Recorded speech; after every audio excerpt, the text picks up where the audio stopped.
10 محرم کے روزے کے حوالے سے عرض کرنا تھا کہ آج 9 محرم ہے، تو بعض ساتھیوں کو اس بات کا دکھ ہوتا ہے کہ صبح سحری کے وقت آنکھ نہ کھل سکی، تو 10 محرم کا روزہ اس کے ساتھ 11 محرم کے روزے کو ملایا جا سکتا ہے، لہٰذا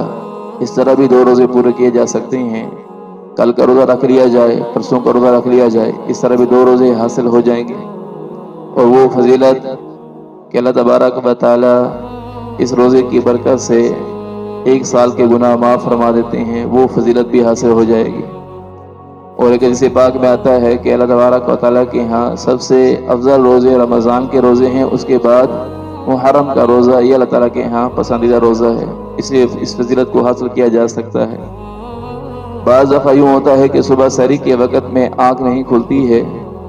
تو کوئی بات نہیں، کوئی آدمی صبح اٹھ کر بھی نیت کر لیتا ہے تو تب بھی اس کا روزہ ہو جائے گا، کوئی مسئلہ نہیں ہے۔ سحری کے بغیر بھی روزے کی نیت کر لے، کچھ کھایا پیا نہیں ہے تو اس کا روزہ ہو جائے گا۔ دوسری بات 10 محرم کے حوالے سے الترغیب و ترہیب کتاب ہے، اس میں بھی یہ روایت آتی ہے، بیہقی شریف میں بھی یہ روایت آتی ہے کہ جو آدمی 10 محرم کو اپنے گھر والوں پر وسعت کرے، اللہ تبارک و تعالی اس بندے کو سارا سال رزق میں فراخی عطا فرماتے ہیں۔ تو اپنے گھر والوں پر وسعت کرنی چاہیے۔ بعض دفعہ آدمی سوچتا ہے کہ 10 محرم کو روزہ ہو پھر وسعت کیسے کی جائے، تو یہ ضروری نہیں کہ دن کے وقت میں کھانا پینا ضروری ہے، بلکہ دن کے وقت میں روزہ رکھا ہوا ہو، افطاری میں بھی آدمی وسعت کر سکتا ہے، یا بہت سارا سامان گھر کی ضروریات کے حوالے سے، وسعت کے حوالے سے آدمی سامان لے کر رکھ لے، وہ بعد میں استعمال ہوتا رہے، کل کے دن میں آدمی سامان لے کر رکھ لے کافی سارا، اس طرح بھی وسعت کی جا سکتی ہے۔ تو